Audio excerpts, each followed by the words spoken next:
పెన్మలూరు మండలం చోడవరంలో తుఫాను ప్రభావంతో దెబ్బతిన్న వరి పంటను బీజేపీ రాష్ట్ర అధ్యక్షులు పీవీఎన్ మాధవ్ పరిశీలించారు. పంట నష్ట వివరాలను స్థానిక అధికారులను అడిగి తెలుసుకున్నారు. అనంతరం రైతులతో మాట్లాడుతూ కేంద్ర ప్రభుత్వం, రాష్ట్ర ప్రభుత్వాలు అప్రమత్తతతో ప్రాణ నష్టం మరియు ఆస్తి నష్టం నివారించగలిగామన్నారు. కేంద్ర ప్రభుత్వం బీమాలపై రైతులకు అవగాహన కల్పించాలని అధికారులను సూచించారు. అనంతరం ఈ కార్యక్రమంలో స్థానిక బీజేపీ నాయకులు మరియు బీజేపీ ఎన్టీఆర్ జిల్లా అధ్యక్షులు మరియు కృష్ణా జిల్లా అధ్యక్షులు పాల్గొన్నారు.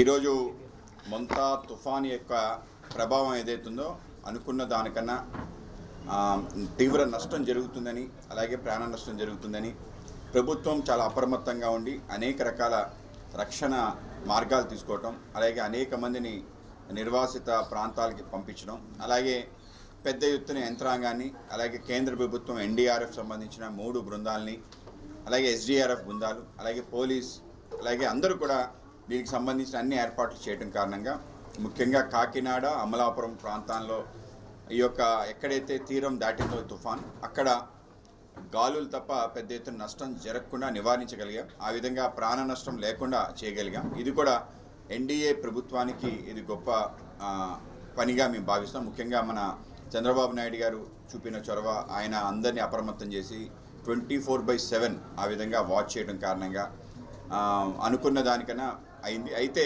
తీవ్రంగా నష్టపోయింది ఇద్దరు, ఒకటి రైతాంగం, 2 మత్స్యకారులు. ఆ విధంగా మత్స్యకారులు ఏదైతే వాళ్ళు వేటకు వెళ్లకుండా వాళ్ళ యొక్క పని దినాలన్నీ కూడా నష్టపోవటం, అలాగే రోజు వేటాడుకునే సాంప్రదాయ మత్స్యకారులందరికీ భరోసా ఇచ్చే విధంగా మన గౌరవ ముఖ్యమంత్రి గారు 3,500 రూపాయలు ఇవ్వటం ఏదైతుందో అది పెద్ద ఎత్తున ఊరట కలిగించింది. అది కూడా వెంటనే ఆయన ప్రకటించడం కూడా మేము స్వాగతిస్తున్నాం. దాని తర్వాత ఏదైతే పంట నష్టం జరిగిందో ఈ పంట నష్టాన్ని పెద్ద ఎత్తున దాన్ని అంచనా వేసే విధంగా అధికారులకి ఆయన ఇవ్వటం, అధికారులందరూ కూడా పెద్ద ఎత్తున ఎక్కడెక్కడ పంట నష్టం జరిగింది వాటిని చూడటం జరిగింది. మా పార్టీకి సంబంధించిన నాయకులందరినీ కూడా వాళ్ళ మండలాల్లో ఈ యొక్క పంట నష్టం జరిగిన ప్రాంతాలు తిరగమన్నాం. ఆ విధంగా మా యొక్క రాష్ట్ర మంత్రివర్యులు సత్యకుమార్ యాదవ్ గారు కానీ, అలాగే మా కేంద్ర మంత్రివర్యులు శ్రీనివాస్ వర్మ గారు కానీ, అలాగే వివిధ జిల్లా అధ్యక్షులు, ఆ విధంగా కాకినాడ, అమలాపురం, అలాగే మా కృష్ణా జిల్లా అధ్యక్షులు తాతినేని శ్రీరామ్ గారు కానీ అందరూ కూడా తిరిగి అన్ని గ్రామాల్లో కూడా ఎంత మేరకు నష్టపోయారు, అలాగే నష్టపోయినా కూడా నష్టపోయినట్టు ప్రభుత్వ అధికారులు భావించే చోట ఆ విధంగా రాసి ఇవ్వటం జరిగింది. ఆ విధంగా మొత్తం రైతాంగానంతాన్ని ఆదుకోవటం, ఏ చిన్నకారు సన్నకారు రైతును కూడా ఆదుకోవాలని చెప్పి ప్రభుత్వ నిర్ణయం. ఆ విధంగానే ఆదేశాలు జారీ చేయడం జరిగింది. ఎన్డీఏ ప్రభుత్వం ఆధ్వర్యంలో ఈ రాష్ట్రంలో ఏ రైతాంగం కూడా నష్టపోకుండా ఉండే విధంగా ఒక ఏర్పాటు చేయడం జరిగింది. అలాగే 2 ప్రధాన పథకాలు ఈ సందర్భంలో తప్పనిసరిగా మనందరం తెలుసుకోవాలి. ఒకటి ప్రధానమంత్రి మత్స్య సంపద యోజన. ఇవాళ అది పూర్తి స్థాయిలో రాష్ట్రంలో అమలు చేయాలని చెప్పి మేము మొదటి నుంచి కోరుతున్నాం. దురదృష్టం గత ప్రభుత్వం దాన్ని పూర్తిగా పక్కన పెట్టడం జరిగింది. మత్స్య సంపద యోజన కారణంగా ఒక ఇన్సూరెన్స్ అందరికీ కూడా ఫిషింగ్ సంబంధించిన వాళ్ళ నెట్లు, వాళ్ళ యొక్క బోట్లు, అలాగే ఎప్పుడైనా పని దినాలు అంటే వేట చేసుకునే అవకాశం ఉండి వాళ్ళు పని దినాలు నష్టపోయినా కూడా వాళ్ళకి నష్ట నివారణ చేసే విధంగా మొదటిసారి విప్లవాత్మకంగా తీసుకోవడం జరిగింది. అయితే మన ప్రాంతంలో మత్స్యకారులు దాంట్లో వాళ్ళు నమోదా చేసుకోలేదు. దాని కారణంగా వాళ్ళు తీవ్రంగా నష్టపోతున్నారు.